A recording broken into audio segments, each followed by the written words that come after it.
दोस्तों, दुनिया के सबसे बड़े रिचेस्ट पर्सन जिनका नाम इलॉन मस्क है, उन्होंने एक साथ जर्मनी के चांसलर ओलाफ स्कॉल्ज और कनाडा के प्राइम मिनिस्टर जस्टिन ट्रूडो को धो डाला है। जी हाँ, आप सही सुन रहे हैं। अभी हम जानते हैं कि अमेरिका के इलेक्शंस हुए और जिसमें कमला हैरिस हार गई हैं और डोनाल्ड ट्रंप 47वें प्रेसिडेंट अमेरिका के बने हुए हैं। और इस प्रकार से इलॉन मस्क के द्वारा कही गई बातें को अब सभी लोग काफी सीरियसली ले रहे हैं और उनको राइट विंगर पर्सन आपका जाना जा रहा है। इलॉन मस्क की खुद की पॉलिसीज हैं जो कि वो अमेरिका में इंप्लीमेंट करना चाहते हैं। अभी हाल ही में ट्विटर पर एक यूजर ने उनसे क्वेश्चन पूछा कि वो कनाडा और जर्मनी को किस प्रकार से देखते हैं, तो उन्होंने जर्मनी के चांसलर को फूल कह दिया। जी हाँ, उनको मूर्ख बताया है और जस्टिन ट्रूडो की सरकार को जल्द से जल्द जाने की प्रेडिक्शन आपकी की है। तो इनकी प्रेडिक्शन कितनी आपकी स्ट्रांग रहेगी ये देखने वाली बात होगी। लेकिन इस बार जिस तरीके से इन्होंने डोनाल्ड ट्रंप का सपोर्ट किया वो काफी आश्चर्यजनक था, क्योंकि पहली बार हमने ये देखा कि वैश्विक पटल पर दुनिया के सबसे बड़े पावरफुल देश में और सबसे बड़ा बिजनेसमैन पर्सन पॉलिटिकल व्यू रखता हो और वो आकर किसी एक राजनेता की जो है खुलकर आपका सपोर्ट किया हुआ हो। डोनाल्ड ट्रंप और भारत के अगर हम रिलेशन देखें तो ये काफी अच्छे पहले भी थे और आगे भी चलकर अच्छे होंगे। वहीं पर भारत और कनाडा के बीच में विवाद पिछले एक साल से उभरता दिख रहा है। तो इसमें जो इलॉन मस्क की प्रतिक्रिया आई है वो भारत के फेवर में आपकी रहने वाली है। अगर हम जाने इलॉन मस्क के द्वारा इन दोनों ही आपके हेड ऑफ स्टेट को क्यों टारगेट किया है, तो चलिए हम आपको बताने का प्रयास करेंगे।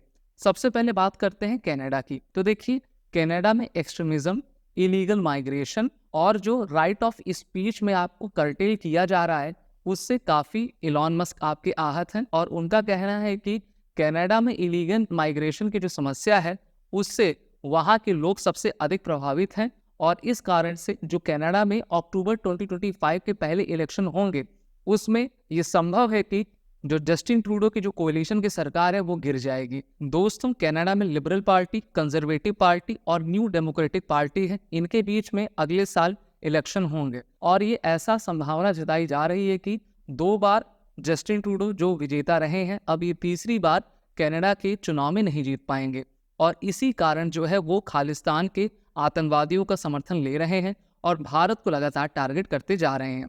भारत के काउंसिलेट में हमला करना, अभी आपने देखा कि हिंदू मंदिर पर जो है खालिस्तानी जो एक्सट्रीमिस्ट थे उन्होंने घुसकर वहां पर हमला किया और भारत के खिलाफ देश विरोधी नारा आपका लगाया है।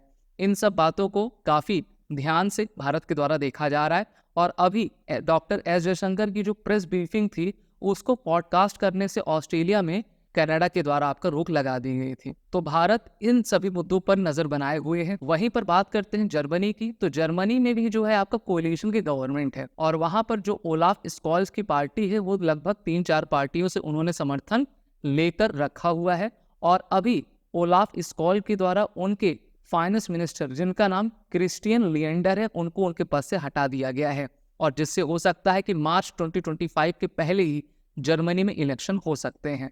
तो इन्होंने अपने मेन ही लीडर को जब हटा दिया है तो इनका बहुमत गिर जाएगा, ये स्वाभाविक रूप से देखा जा रहा है और जर्मनी में भी अर्ली आपके इलेक्शन होंगे। तो इसी पर जो है इनके द्वारा कहा गया, इलॉन मस्क ने कहा है कि स्कॉल्फ इज अ फूल, यानी कि ये मूर्ख व्यक्ति हैं जिन्होंने जिस पेड़ पर ये बैठे हुए थे उसी पेड़ की डाल को इन्होंने काट दिया है। दोस्तों, अगर हम टेस्ला को देखें तो टेस्ला और एक्स, साथ ही साथ स्पेस एक्स के मालिक जिनकी total income 290 billion US dollar की है और ये दुनिया के सबसे रिचेस्ट इन्फ्लुएंशियल व्यक्ति हैं। हम जानते हैं कि वर्ल्ड में अब जितने भी चुनाव हो रहे हैं वहां पर दूसरे देशों का भी काफी दबाव रह रहा है। भारत में भी इस बार के जो इलेक्शंस हुए थे रशिया के द्वारा कहा गया था कि अमेरिका के द्वारा काफी दबाव आपके बनाए गए थे जिससे कि भारत में किसी भी प्रकार की बहुमत की सरकार ना हो, यहाँ पर भी कोलिशन ऑफ की गवर्नमेंट हो। लेकिन तीसरे बार नरेंद्र मोदी जीत कर आपके आए। अमेरिका जैसे देश यही चाहते हैं कि मुख्यतः बड़े देशों में एक कोलिशन की गवर्नमेंट हो जिससे कि वो अपना काम करा सके और वहां पर राष्ट्रवाद को कमजोर किया जा सके, साथ ही साथ वोकिज्म को बढ़ाया जाए। लेकिन इस बार अमेरिका और भारत की जनता काफी चौकन्नी थी, उन्होंने अपने राष्ट्रवादी नेताओं को आपका जीत दिलाई है। भारत यही चाहेगा कि चाहे जर्मनी हो या फिर आपका कनाडा हो, वहां पर जो भी नई सरकार आए वहां पर भारत अपने अच्छे रिलेशन बनाए, साथ ही साथ पॉलिटिक्स ये भी आपकी गरमाई हुई है कि इलॉन मस्क के द्वारा एक्स हैंडल का काफ़ी गलत तरीके से प्रयोग किया जा रहा है।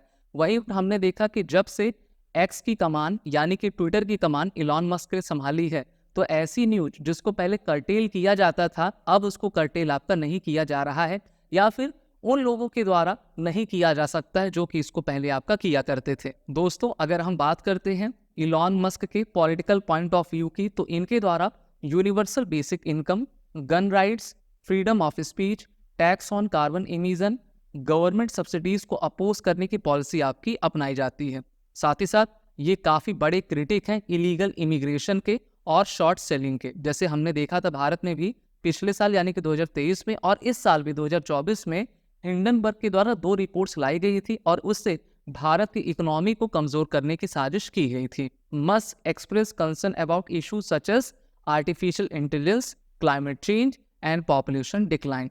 तो देखिए, जितने भी मुद्दे इनके द्वारा उठाए जा रहे हैं ये सभी सही मुद्दे हैं और इससे जितने भी आपके लोग हैं सभी आहत होते हैं। और अगर ऐसे लोग जो कि वोकिज्म को बढ़ावा देते हैं, जो कि आपकी न्यूडिटी को बढ़ावा देते हैं, साथ ही साथ किसी भी देश में राष्ट्रवाद को कमजोर करने की साजिश करते हैं, तो उनके खिलाफ सभी लोगों को एक मत पर आपका खड़ा होना चाहिए। अब आपकी राय क्या है इलॉन मस्क के इस बयान के बाद? आप सभी कमेंट बॉक्स में अपने कमेंट को जरूर करें। अगर आपको ये विश्लेषण अच्छा लगा हो तो इस वीडियो को लाइक करें, शेयर करें और हमारे चैनल जिसका नाम फैक्ट क्लिकर है इसको सब्सक्राइब जरूर करें। जय हिंद।